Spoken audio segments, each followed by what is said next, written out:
noite, irmãos e irmãs, na graça e na paz do nosso Senhor e Salvador, Jesus Cristo. Quero agradecer a Deus por podermos estar juntos mais uma vez, ao pastor Guto, por me ceder, uma vez por mês, esse espaço, esse lugar, para compartilhar algo do coração de Deus com o seu coração. Eu quero convidar você a abrir sua Bíblia comigo no Salmo 107. Nós vamos ler do primeiro verso ao verso de número 9. E ao final do culto, se você quiser conhecer os meus livros, hoje eu trouxe alguns títulos que Deus me permitiu publicar. Eu tenho 16 títulos publicados, mas eu trouxe alguns que talvez você queira levar para a sua casa, para a sua edificação pessoal, ou quem sabe dar de presente para alguém que você ama, ao final, à saída. Há alguns títulos lá para você conhecer, tá bom? Salmo 107, primeiro verso ao verso de número 9. Dêem graças ao Senhor, porque Ele é bom, o seu amor dura para sempre. Assim o digam os que o Senhor resgatou, os que livrou das mãos do adversário e reuniu de outras terras, do Oriente e do Ocidente, do Norte e do Sul. Perambularam pelo deserto e por terras áridas, sem encontrar cidade habitada. Estavam famintos e sedentos, sua vida ia se esvaindo. Na sua aflição clamaram ao Senhor, e Ele os livrou da tribulação em que se encontravam e os conduziu por caminho seguro a uma cidade habitada. Que eles deem graças ao Senhor por seu amor leal e por suas maravilhas em favor dos homens, porque Ele sacia o sedento e satisfaz plenamente o faminto. Louvado seja Deus pela sua palavra, e você diz? Amém.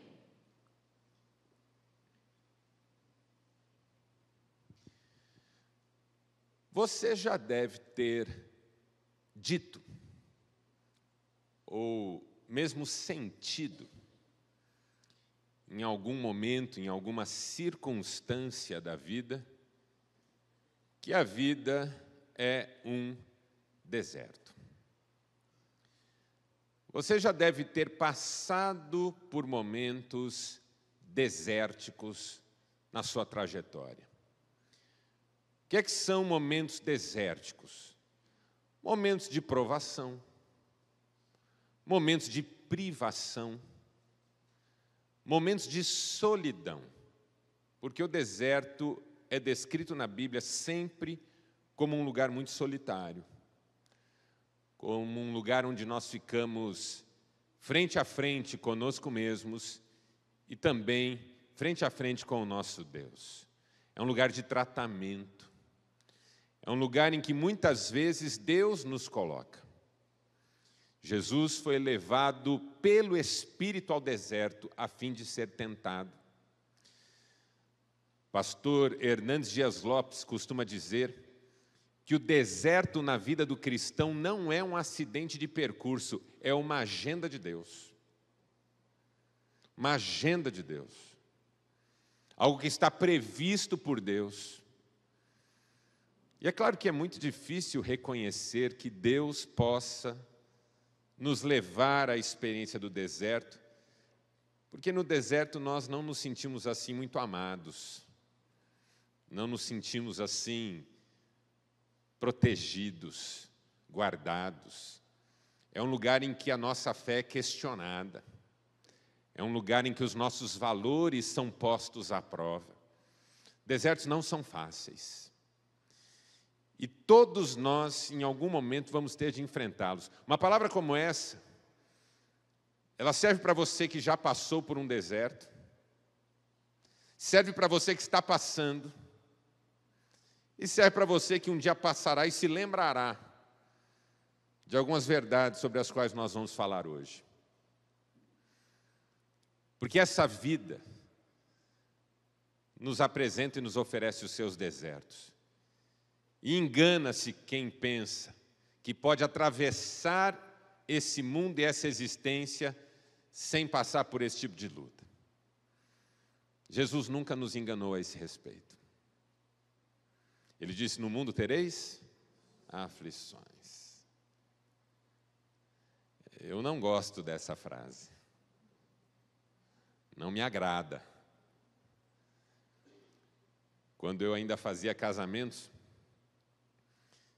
havia momentos em que eu dizia para os noivos que eu queria dizer para eles que a vida deles seria um mar de rosas.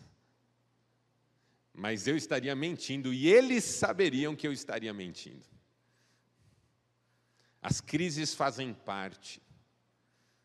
Os desencontros, os desarranjos, enfim, os desertos. Agora, toda vez que um deserto se impõe,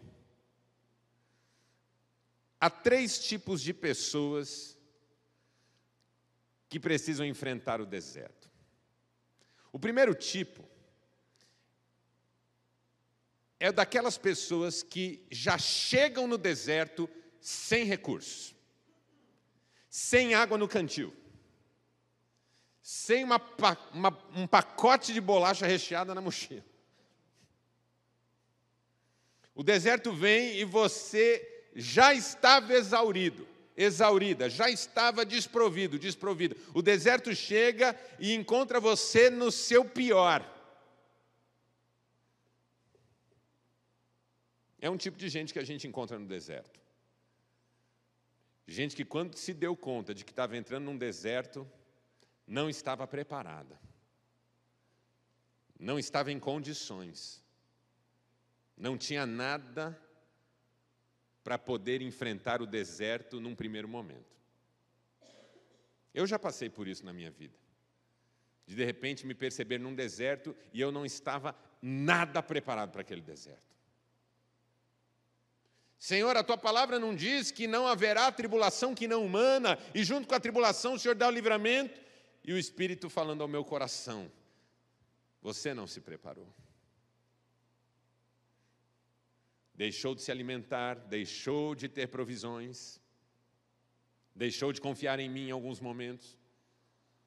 E aí, quando o deserto vem, porque ele vem, você está desprovido, desguarnecido. É um tipo de gente que a gente encontra no deserto.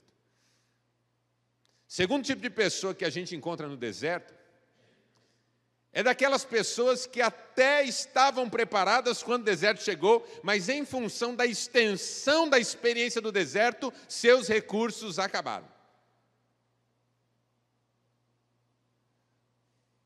O deserto durou tempo demais. Vou usar uma analogia aqui. Pense num casamento. Existe aquele casamento que o casal casa e todo mundo sabe que não devia estar casando. Meu Deus, se esse casal no namoro já está endemoniado, no casamento vai ser legião. É o tipo de gente que não está preparado. Mas tem o casal que casa bacaninha, bonitinho. Estão preparados, fizeram o dever de casa, mas vieram as lutas, vieram as crises, vieram os desgastes, sopraram os ventos, os rios transbordaram, e aí começou a faltar repertório. O distanciamento foi aumentando, as feridas foram se abrindo e ficando cada vez mais doloridas, e de repente o recurso esgotou. O deserto continuou, mas o recurso se mostrou insuficiente. E à medida em que o deserto continua, a pessoa já não tem mais onde recorrer. É um outro tipo de pessoa que a gente encontra no deserto. Mas tem um terceiro tipo de pessoa que a gente encontra no deserto. Aquelas pessoas que ainda têm suprimentos e recursos. Ainda tem um pouco de água no cantil. Ainda tem um miojo na mochila. Ainda tem alguma energia no corpo. Mas há uma ansiedade na alma. Até quando isso vai durar?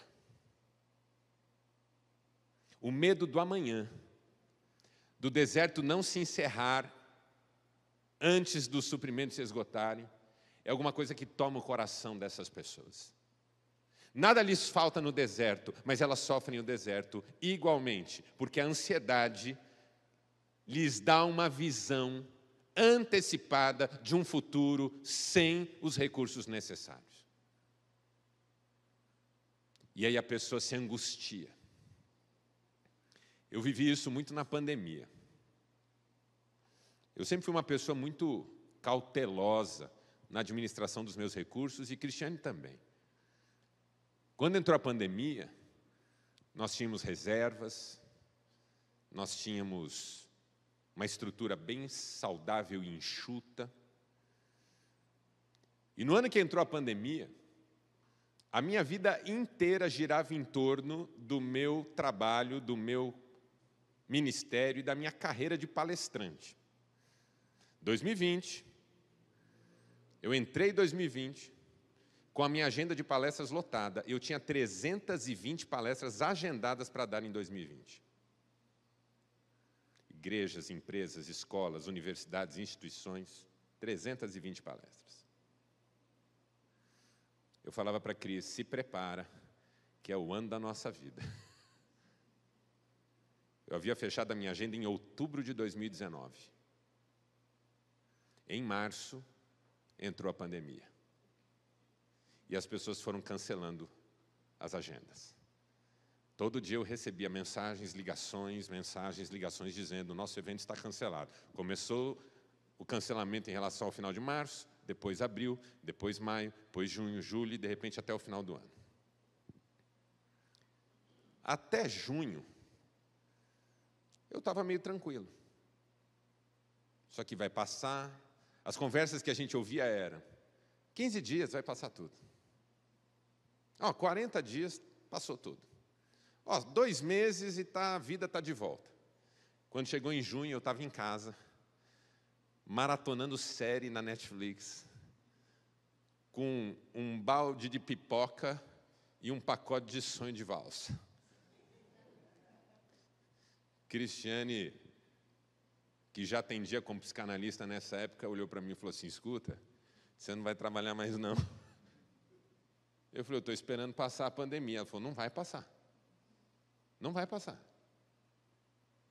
E as nossas reservas esgotando, porque a minha fonte de renda foi de... não sei quantos milhões eu ganhava na época, não vou lembrar agora. Para zero. Zero.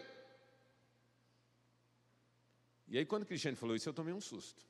Saquei minha carteirinha de psicanalista da manga e fui atender. Só que no começo tem um paciente, depois 2, depois meia dúzia. E no final do ano a minha clínica estava uma beleza. Uma beleza. Agenda cheia, lista de espera, eu era muito conhecido. Entrou 2021, eu falei para a Cris: Deus mudou nossa vida, esgotou nossos recursos, mas agora me deu uma nova atuação, está me abençoando de novo, vai ser o ano da nossa vida. Fevereiro, eu fui diagnosticado com Covid. Meus pulmões sucumbiram diante da Covid e eu fiquei com 95% de comprometimento pulmonar. Eu tenho hoje 50% do meu pulmão comprometido. Fibrosado.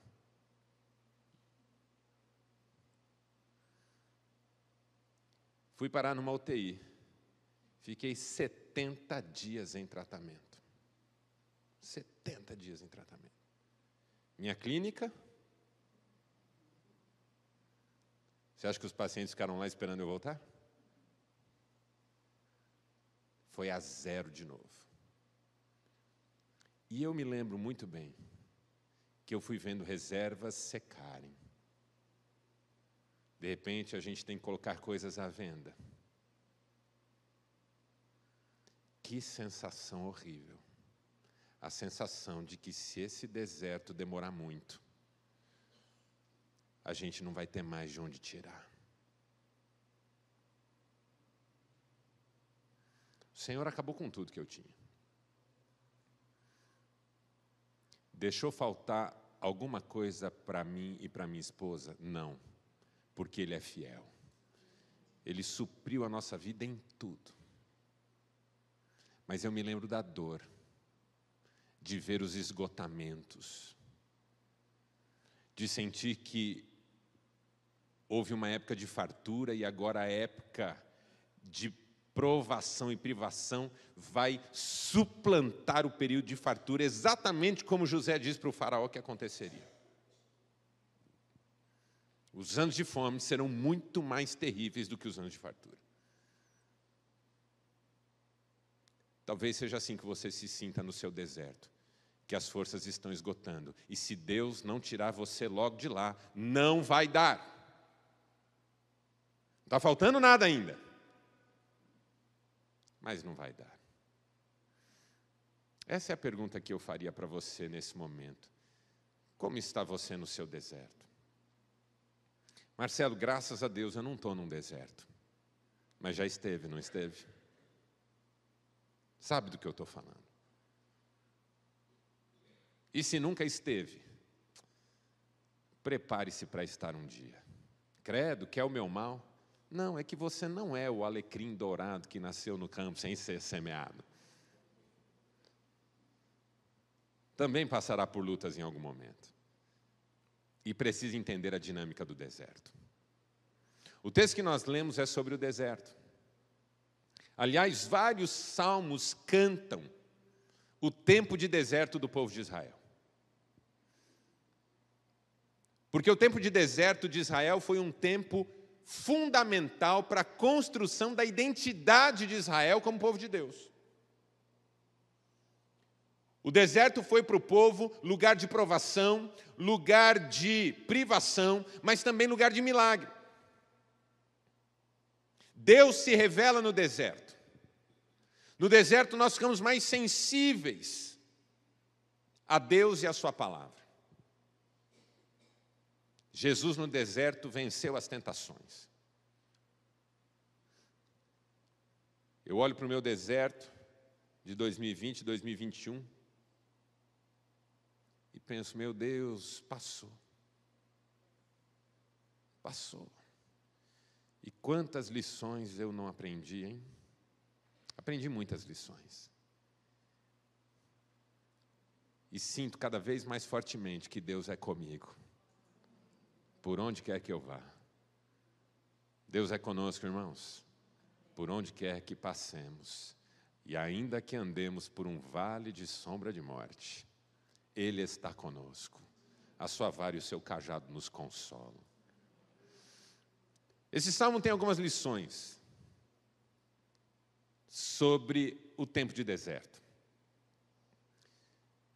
Porque no deserto a gente não sabe muita coisa. E essa é uma pergunta que eu ouço de pessoas que estão passando por um deserto, seja relacional, seja financeiro, seja profissional, seja de fé. O que fazer? Como agir? Há um tempo atrás alguém falou assim para mim, o que fazer quando não se sabe o que fazer?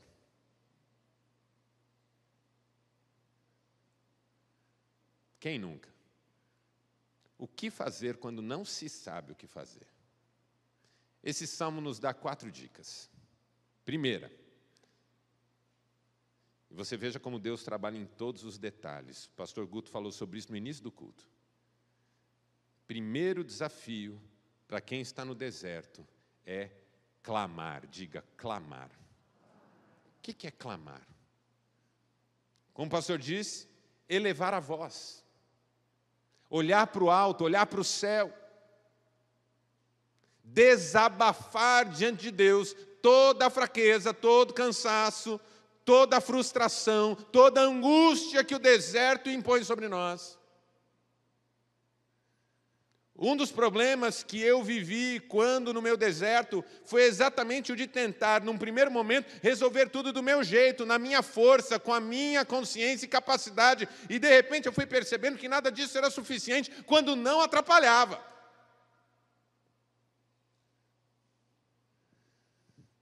O deserto chama a oração.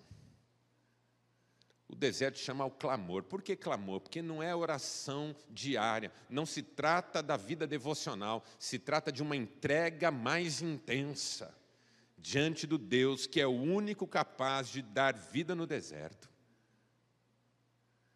Por isso que eu gosto do Salmo 126, quando ele diz: restaura, Senhor, a nossa sorte como as torrentes no Negueb. Um dia, se você tiver curiosidade, digite lá no Google, torrentes do Negueb. Procure por vídeos que mostram o rio voltando a correr pelo Negueb, que é uma região que por algum período do ano fica desértica. O rio seca. Mas de repente, por causa das montanhas, do gelo que se concentra ali no inverno, quando o calor volta, o gelo começa a derreter e um rio começa a correr no Negueb. E a água vai chegando, e a água vai passando, e não demora muito, a vegetação começa a aparecer. Restaura, Senhor, a nossa sorte como as torrentes no Negueb. Você olha para o deserto e diz: nunca mais vai acontecer nada aqui, nunca mais haverá vida aqui. Deus é Senhor do deserto. Deus tem poder sobre o deserto. Deus pode fazer o deserto florescer. Em 2014, eu fui para Israel liderar uma caravana de viajantes que tinham o sonho de conhecer a Terra Santa. E na região de Jericó, nós fomos para um lugar alto, uma espécie de precipício, muito provavelmente onde Jesus foi ameaçado de ser lançado do alto. E eu olhei aqueles campos todos cultivados.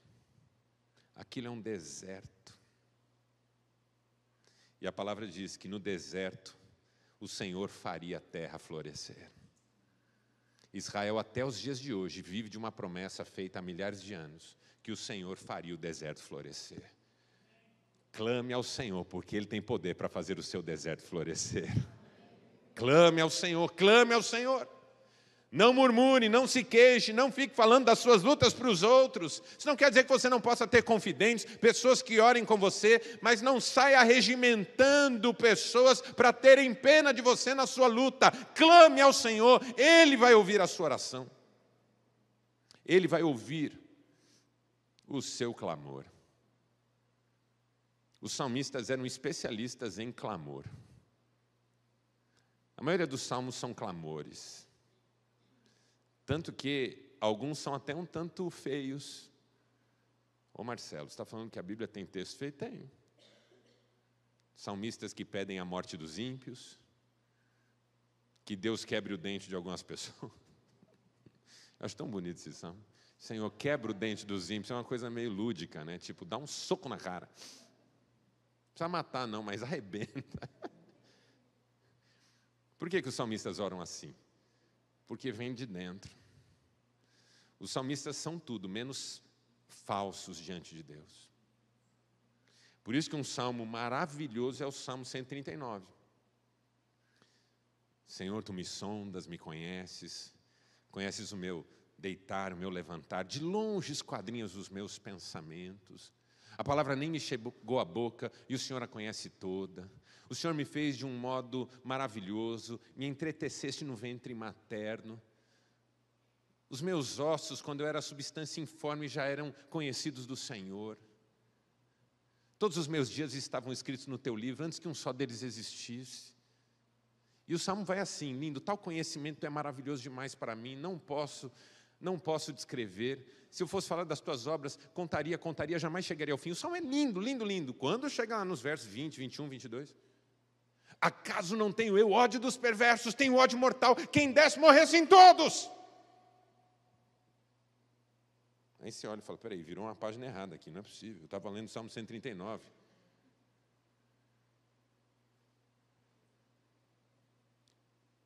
Só que termina assim, sonda-me, Senhor, vê se há em mim algum caminho mau e guia-me pelo caminho eterno. O que o salmista está dizendo? Senhor, eu não posso Te louvar, Te adorar e falar das maravilhas de quem Tu és sem abrir a caixa de ferramentas, sem abrir a caixa de Pandora, sem abrir o coração e reconhecer que tem coisa aqui dentro que não é legal. Eu preciso verbalizar diante de Ti em meio à adoração, que tem coisas em mim precisando ser tratadas.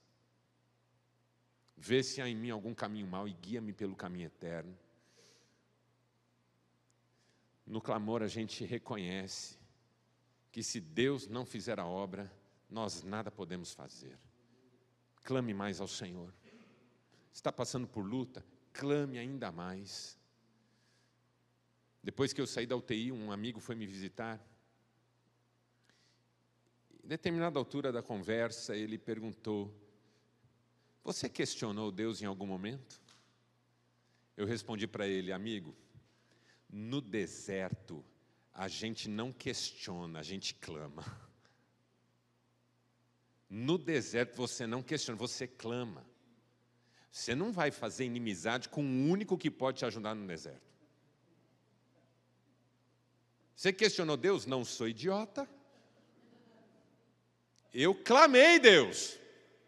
Senhor, eu estou aqui, eu não sei porque eu estou aqui, eu não sei o que aconteceu comigo aqui, eu não sei o que vai acontecer comigo aqui, mas eu clamo a Ti, porque só a Tua mão pode me resgatar daqui. Clame mais. Segundo, siga em frente, diga. Não é só sobre clamar, é sobre seguir. O que a gente faz no deserto? A gente anda. Eu tenho um livro chamado Viver é uma Arte, hoje é um livro esgotado. E nesse livro eu digo assim: todo deserto tem suas fronteiras, só não as encontram aqueles que se sentam para lamentar ou ficam andando em círculos. Todo deserto tem suas fronteiras, ou seja, em algum momento o deserto termina. Desertos não são infinitos. Só que se eu me sentar para lamentar, ou ficar andando em círculos, para mim vai ser uma experiência infinita. Seguir em frente. Quando Israel se viu, Mar Vermelho adiante, cordilheiras intransponíveis de um lado, deserto do outro, e os egípcios vindo atrás, Moisés foi clamar a Deus. Deus perguntou: por que clamas a mim, Moisés? Diga ao povo que marche. Mas para onde, Senhor? Para onde vocês têm que ir? Para onde vocês têm que ir? É para lá, então marchem. Não, mas entre aqui e lá tem o Mar Vermelho. Para onde vocês têm que ir? Para lá, marchem. Mas tem o Mar Vermelho, marchem. Que direção? Para onde vocês têm que ir? Para lá, então marchem. Na direção para onde vocês têm que ir. Mas e o mar? Marchem. De repente, o povo começa a marchar. E o mar começa a se abrir. Que espetáculo. Que espetáculo. E o povo passa a pés secos, diz a Bíblia. Porque obstáculos são questões humanas, não são questões espirituais. Para Deus não há impossíveis, para Deus não há obstáculos. Becos sem saídas são experiências humanas. Deus, como diz o pastor Guto, é aquele que se inclina para ver o que se passa nos céus e na terra. O que é um beco sem saída na perspectiva de quem olha desde os céus? Diga ao povo que marche. E o que eu fazia na UTI? Marchava. Como? Fazia o tratamento do dia. Foi tão interessante porque eu fiquei 11 dias na UTI e fiz 13 vezes um exame que diz que é importante, mas poucos sabem o que eu sei, que ele foi criado pelo próprio Satanás, chamado gasometria. Já ouviu falar nisso? É uma coleta de sangue na artéria, não é, Nelise? Meu Deus, a Cris fez uma vez e quase desmaiou. Eu fiz 13 vezes em 11 dias. E quando a mulher chegava para fazer aquilo, ela dizia: hoje nós vamos escolher gasometria. E algo em mim dizia: Senhor, fulmina essa moça. Mas eu estendi o meu braço e dizia: Senhor, que os resultados venham diferentes no dia de hoje. O Senhor pode fazer isso. Cada dia, clamando e fazendo o meu melhor. Por mais que o meu melhor era nada. Os primeiros 10 dias de tratamento eu perdi 25 quilos. Em 10 dias. Às vezes um paciente meu fala assim: queria tanto emagrecer. Eu falo: irmão, nada como 10 dias de UTI. Emagrece rápido. Tudo bem que eu recuperei tudo rápido também. Cada dia tentando fazer o meu melhor. Cada dia tentando me submeter ao tratamento. Cada dia. Cada dia fazendo depois a fisioterapia. Cada dia. Faço fisioterapia até hoje. Cada dia marchando. Andando. Para onde? Para a direção que eu sei que eu tenho que ir. Mas tem uma UTI no caminho. Siga. Mas tem um hospital no caminho. Siga. Mas tem um desemprego no caminho. Siga. Mas tem um casamento desgastado no caminho. Siga. Mas tem um filho dando trabalho. Siga! Vai passar. Em nome de Jesus, vai passar. Todo deserto tem suas fronteiras. Todo deserto. O povo andava no deserto, cada dia. Cada dia. Terceira lição. Ouvir, diga, ouvir. Essa é a terceira lição do deserto. O que fazer quando não se sabe o que fazer? Abra os ouvidos. Ouça mais. Ouça Deus. Ouça a palavra de Deus. Ouça a gente de Deus. Ouvir não é fácil no deserto. Nós ficamos cansados, exaustos. E no deserto as vozes se multiplicam. A gente alucina no deserto. É preciso discernir a voz do Senhor. No deserto eu tinha médicos para me dizerem: faça isso, Marcelo, vai ser bom para você. Quem me conhece, participa da minha intimidade, sabe que eu não gosto de algumas coisas. Por exemplo, eu não gosto de banana. Se eu vou na casa de alguém, a pessoa me serve banana, ela está me ofendendo. Eu não gosto de banana, de jeito nenhum. Mas no hospital alguém disse: você precisa comer banana. Mas eu não gosto de banana. Não importa o que você gosta. Pensa no homem que comeu banana. Hoje, continuo não comendo. Mas por 60 dias eu comi banana diariamente. Porque os meus médicos nutricionistas diziam: você precisa disso. Às vezes, passar pelo deserto é aceitar fazer coisas que você não gosta. Deus usou o meu deserto para me humilhar em alguns momentos. Como quando entravam enfermeiras para me limpar. Meu Deus, que coisa triste. Que coisa triste. Ali você pensa se você quer continuar.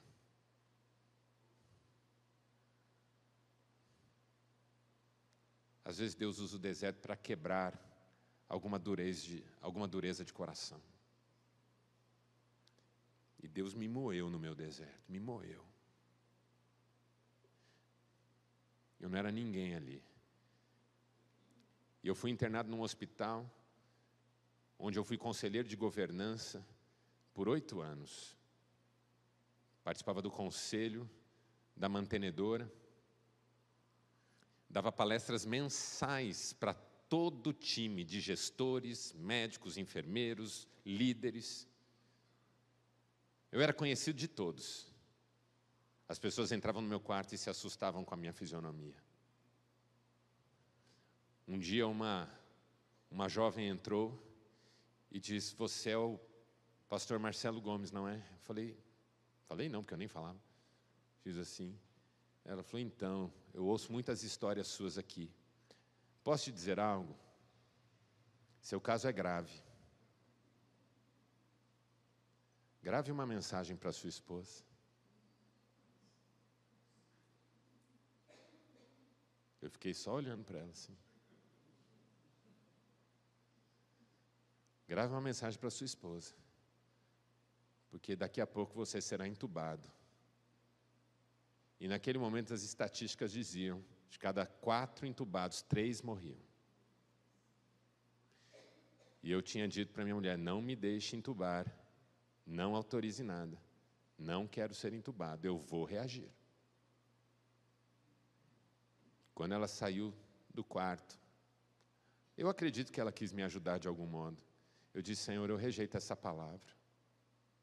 Pensei comigo no meu coração: eu rejeito essa palavra. Porque no deserto há muitas vozes, mas eu quero ouvir a voz do Senhor. Se o Senhor decidir que o meu tempo acabou, meu tempo terá acabado, mas eu não vou me deixar abater por uma palavra ruim. Até o último minuto eu vou lutar. Até o último minuto eu vou crer que o Senhor pode me curar. Depois que eu saí da UTI, um médico foi me visitar no quarto, ele disse assim: houve um dia em que nós conversamos uns com os outros, que você estava clinicamente em óbito. E hoje eu estou aqui pregando para você, meu irmão e minha irmã, que maior é Deus do que as palavras dos homens, maior é Deus do que o homem tem para dizer.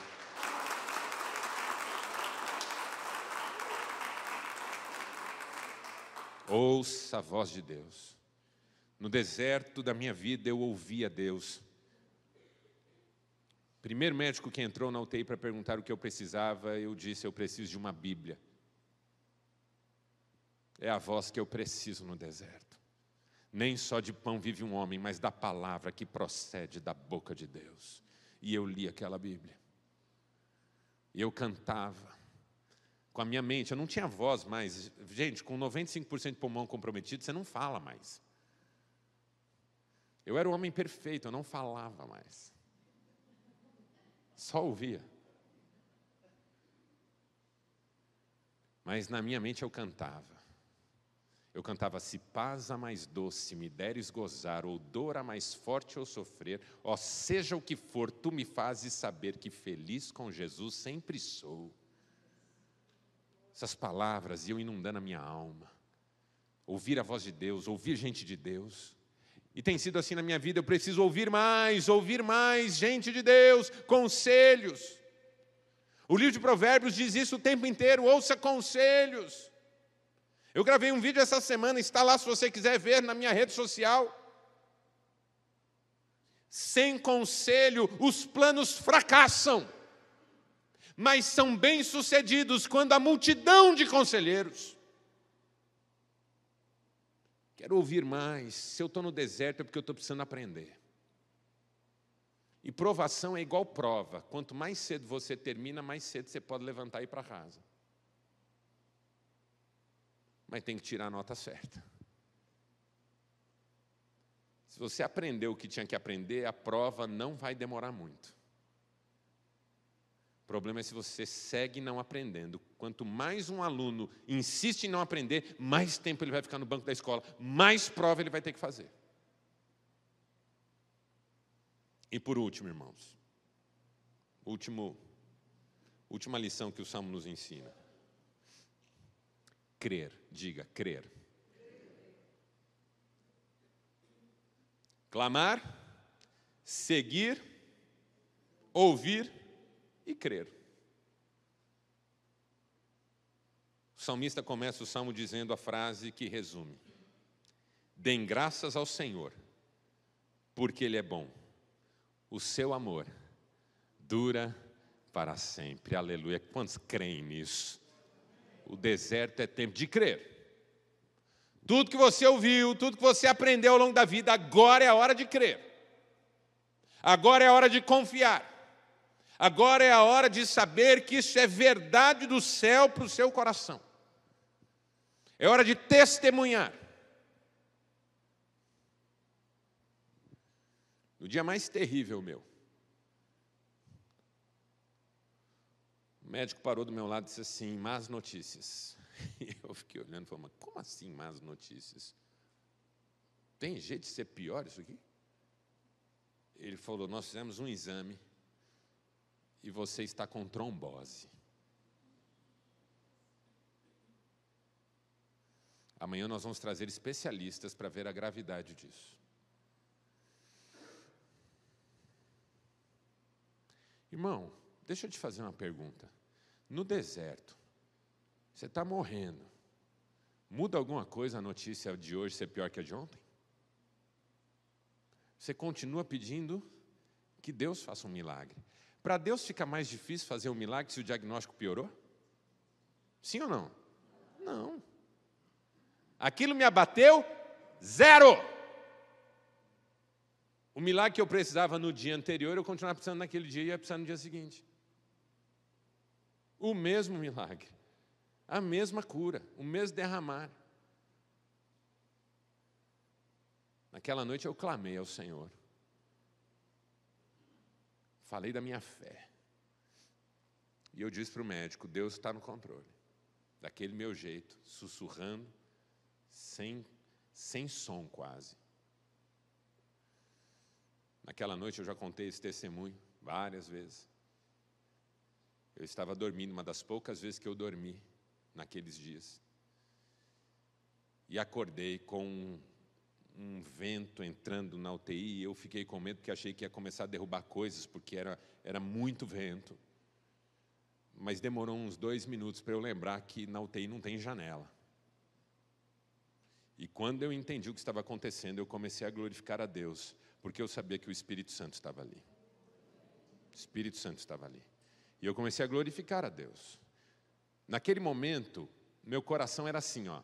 Se eu estou morrendo e vou morrer hoje, eu vou para o céu. Se eu não vou morrer hoje, é porque eu vou ser curado.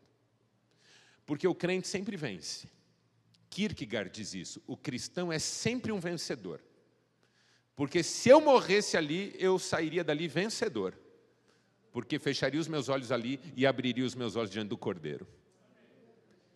E se eu não morresse ali como não morri, é porque Deus tinha feito um milagre na minha vida e eu ia continuar testemunhando. Esse é o cristão. Se está tudo acabado, está tudo começando. Se não está nada acabado, está tudo só começando. E eu comecei a glorificar a Deus como se não fosse haver amanhã. No dia seguinte vieram os especialistas. 2 caras de São Paulo. Levaram um maquinário dentro da UTI.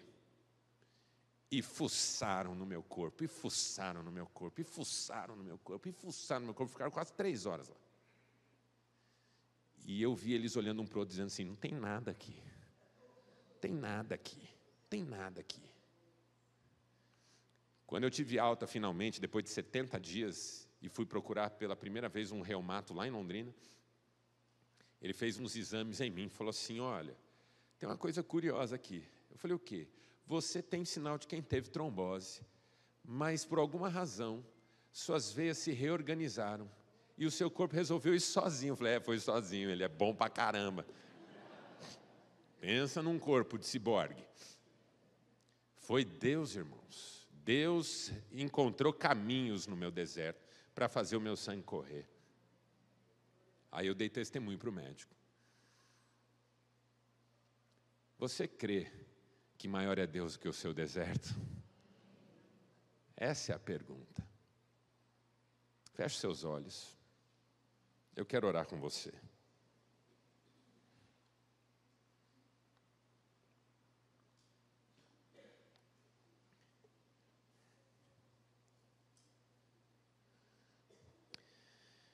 E assim, ó, nós não vamos só orar, nós vamos clamar. Então, se você está num deserto, seja como for, seja qual for, você vai sair do seu lugar e vai vir se ajoelhar aqui na frente. E se você não puder se ajoelhar, você vai ficar em pé, ou até sentado aqui nas primeiras fileiras, na primeira fileira, mas vai vir aqui à frente, porque nós vamos levantar um clamor pela sua vida agora. Um clamor. Chamar o presbítero João para estar aqui comigo, o presbítero Cláudio, o pastor Guto. Nós vamos levantar um clamor pela igreja nessa hora. Há pessoas aqui vivendo um deserto. E esse deserto tem fim, tem fim, tem fim. Todo deserto tem suas fronteiras. Todo deserto tem suas fronteiras. Nós vamos clamar nesse instante. Os presbíteros vão impor as mãos. Se você puder se ajoelhar, faça isso. Se você não puder, sente-se. Se puder, fique em pé. Quem vai ficar no lugar, estenda as mãos aqui para frente. Nós vamos clamar a Deus. Nós vamos clamar a Deus. Você clame no seu lugar, porque você já passou por um deserto. E talvez um dia passe. Como será importante se alguém orar por você? Como foi importante saber naquele quarto de UTI que havia pessoas orando por mim. Deus ouve orações, Deus ouve o clamor. Deus está no controle de todas as coisas. Deus sabe o que está fazendo, irmãos. Você não sabe. Jesus diz para Pedro: o que eu faço agora você não compreende, compreenderá depois.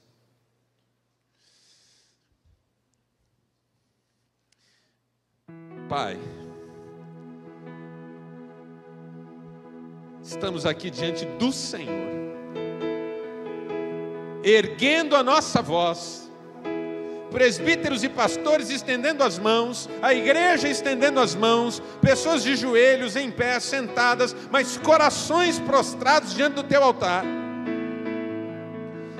erguendo esse clamor a ti, porque estamos em meio a um deserto. Tu conheces o nosso deserto, tu sabes a luta que tem sido nesse deserto, o deserto de um casamento que está acabando ou já acabou, o deserto dos filhos que estão longe da fé, o deserto de uma vida financeira que não se acerta, o deserto de uma enfermidade que não tem cura humana, o deserto de uma solidão que não passa, o deserto de decisões erradas que hoje trazem consequências terríveis, o deserto, ó Deus, onde nós nos sentimos sozinhos, sendo provados, com privações e não sabemos o que fazer. Ouvimos hoje que é preciso clamar, estamos clamando. Ouvimos hoje que é preciso seguir em frente, mas tu sabes que nós não temos força. Ouvimos que temos que ouvir o Senhor, mas meu Deus, os nossos ouvidos são frágeis. Que a tua palavra venha mais fortemente a cada dia sobre nós. Ouvimos que precisamos crer e estamos aqui de joelhos porque cremos. Se não fosse por fé, nós não tínhamos saído do nosso lugar, Senhor. Se não fosse por fé, nós não tínhamos saído do lugar. Nós cremos que hoje pode começar um tempo novo na nossa vida, um tempo novo na nossa história, um tempo novo na nossa casa, um tempo novo na vida das pessoas que nós amamos, um tempo novo financeiramente, um tempo novo profissionalmente, um tempo novo emocionalmente.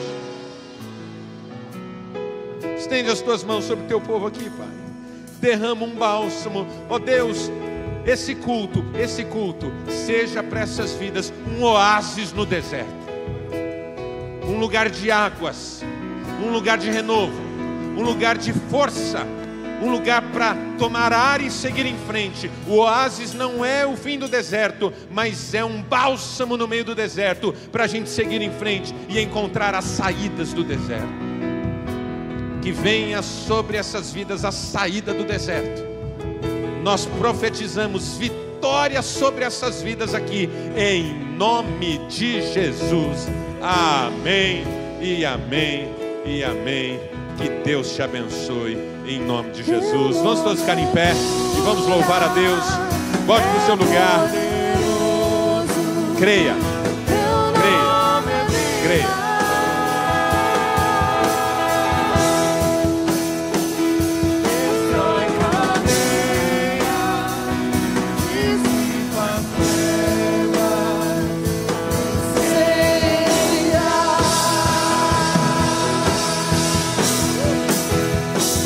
Teu nome é vida.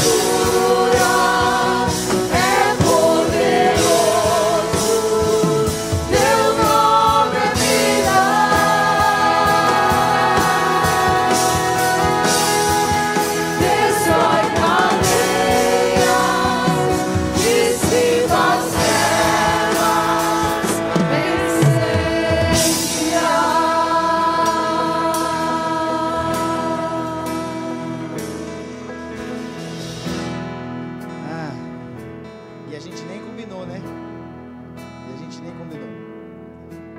É isso, irmãos. O Espírito Santo está presente, amém? A vida continua, o culto continua. Você tem hoje, essa noite, para viver um pouco mais, dormir. Amanhã, se Deus quiser, você vai levantar, porque é outro dia, para prosseguir, seguir em frente, crer, porque o justo não viverá algumas vezes pela fé. A Bíblia fala que o justo viverá pela fé. Amém, irmãos? É isso. Vai com essa palavra que foi ministrada nessa noite, em nome de Jesus. Que você tenha uma boa semana na presença do Senhor, uma semana de vitória, uma semana de sinais, prodígios e maravilhas, amém? Seja obediente. O deserto para quem é desobediente é muito ruim, mas para quem é obediente, passa logo. A diferença foi o seguinte: quem murmurou ficou 40 anos, mas quem obedeceu ficou 40 dias. Essa é a diferença. Mas passou pelo deserto, entendeu que só se vive com a palavra de Deus no deserto. É o que Ele pede para fazer, é a direção que Ele mostra, e você vai vencer em nome de Jesus, amém? Pai bendito, está aqui, Pai, o Teu povo. Apenas pedimos a Ti, Deus, que o Senhor nos dê uma semana abençoada na Tua presença. Sim, abençoada na Tua presença. E o povo de Deus receber a bênção do Senhor. Que o Senhor vos abençoe e vos guarde. Que o Senhor faça resplandecer o seu rosto sobre vós e tenha misericórdia de vós. Que o Senhor sobre vós levante o seu rosto e vos dê a paz. E que a graça do nosso Senhor e Salvador Jesus Cristo, a presença do Espírito Santo e o amor de Deus e Pai esteja com você hoje, até a volta do nosso Senhor e Salvador Jesus Cristo. Amém e amém. Dê um abraço no seu irmão, em nome de Jesus. Pelas ruas, no nome de